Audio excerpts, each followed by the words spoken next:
नमस्कार, crime 24 live news channel में आपका स्वागत है और मैं हूं आपके साथ ममता दुबे। चलिए लेकर चलते हूं आज के कुछ खास खबरों की तरफ। बीके म्यूनिसिपल डीएसएम प्रोग्राम के तहत अधिकारियों को एनर्जी बचाने पर गाइडेंस दी गई। इंफॉर्मेशन ब्यूरो सूरत शुक्रवार bureau of energy efficiency B द्वारा लागू किए गए म्यूनिसिपल डीएसएम प्रोग्राम के तहत म्यूनिसिपल कॉर्पोरेशन के अधिकारियों के लिए लॉर्ड्स प्लाजा दिल्ली गेट में शहरी विकास में एनर्जी एफिशिएंसी पर एक सेमिनार आयोजित किया गया, जिसमें एनर्जी बचाने, नई टेक्नोलॉजी और सस्टेनेबल शहरी विकास के लिए अलग अलग स्कीम पर डिटेल में गाइडेंस दी गई। Gujarat energy development agency GEDA, सूरत म्यूनिसिपल कॉर्पोरेशन SMC और इको एनर्जी सॉल्यूशन के सहयोग से आयोजित इस सेमिनार में अलग अलग म्यूनिसिपल कॉर्पोरेशन के अधिकारियों ने उत्साह से हिस्सा लिया।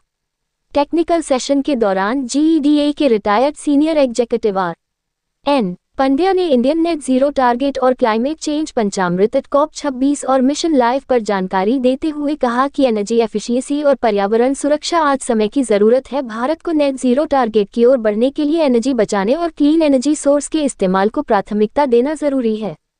सेमिनार में किर्लोस्कर के मिस्टर जतिन शाह ने म्यूनिसिपल वाटर पंपिंग सिस्टम में एनर्जी एफिशिएंसी पर गाइडेंस देते हुए कहा कि म्यूनिसिपल वाटर पंपिंग सिस्टम में सही टेक्नोलॉजी और स्मार्ट मॉनिटरिंग अपनाने से बहुत ज़्यादा एनर्जी बचाई जा सकती है। लाइटिंग के फील्ड में इनोवेटिव टेक्नोलॉजी के बारे में ओरिएंट इलेक्ट्रिक के मिस्टर अब्दुल ने स्ट्रीट लाइटिंग और इंडोर लाइटिंग में इनोवेटिव सॉल्यूशन के बारे में कहा कि LED based smart lighting system न सिर्फ बिजली बचाते हैं बल्कि शहरों की सेफ्टी और एफिशिएंसी भी बढ़ाते हैं। एनर्जी सेविंग और एनर्जी ऑडिट के बारे में इको एनर्जी से जुड़े मिस्टर मारुति ग्रनफोस ने एनर्जी कंजर्वेशन और एनर्जी ऑडिट पर प्रैक्टिकल जानकारी दी।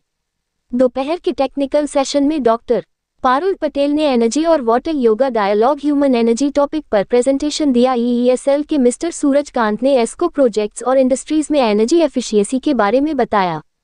CGWA के मिस्टर सौरभ गुप्ता ने water conservation, waste water recycling और वाटर ऑडिट पर गाइडेंस देते हुए कहा कि वाटर और एनर्जी दोनों ही आपस में जुड़े हुए सोर्स हैं। वाटर कंजर्वेशन और रिसाइकलिंग से एनर्जी सेविंग भी मुमकिन होती है। डिजिटाइजेशन के क्षेत्र में सिमकॉन ऑटोमेशन ने इंडस्ट्री और सरकारी सेवाओं में डिजिटल टेक्नोलॉजी के इस्तेमाल पर जानकारी दी और मिंद्रा ग्रीन ने पब्लिक ट्रांसपोर्ट में इलेक्ट्रिक गाड़ियों और F चार्जिंग स्टेशनों पर जानकारी दी। साथ ही KP एनर्जी ने renewable energy sector, hybrid energy और ग्रीन एनर्जी ऑप्शन पर जानकारी दी। एयर कंडीशनिंग सेक्टर में एनर्जी बचाने के बारे में डाइकिन इंडिया के शुभम ने चिलर HVAC, हीटिंग, वेंटिलेशन और एयर कंडीशनिंग और VRV variable refrigerant volume system में एनर्जी एफिशिएंसी पर गाइडेंस दिया। प्रोग्राम के आखिर में सवाल जवाब और फीडबैक सेशन हुआ। अधिकारियों ने बताया कि इस सेमिनार के जरिए म्यूनिसिपल सिस्टम में एनर्जी एफिशिएंसी बढ़ाने, पर्यावरण सुरक्षा को बढ़ावा देने और सस्टेनेबल शहरी विकास की ओर बढ़ने के लिए जरूरी गाइडेंस मिला। इस सेमिनार में light and efficiency cell E Prakash Pandya, electrical inspector JD Chaudhary, GWSSB के executive engineer Sunil Patel, electrical inspector Mehul Panchal, energy solution के CEO कृणाल शाह समेत अधिकारी मौजूद थे। रिपोर्टिंग से संपादक विंध्याचल ओझा की।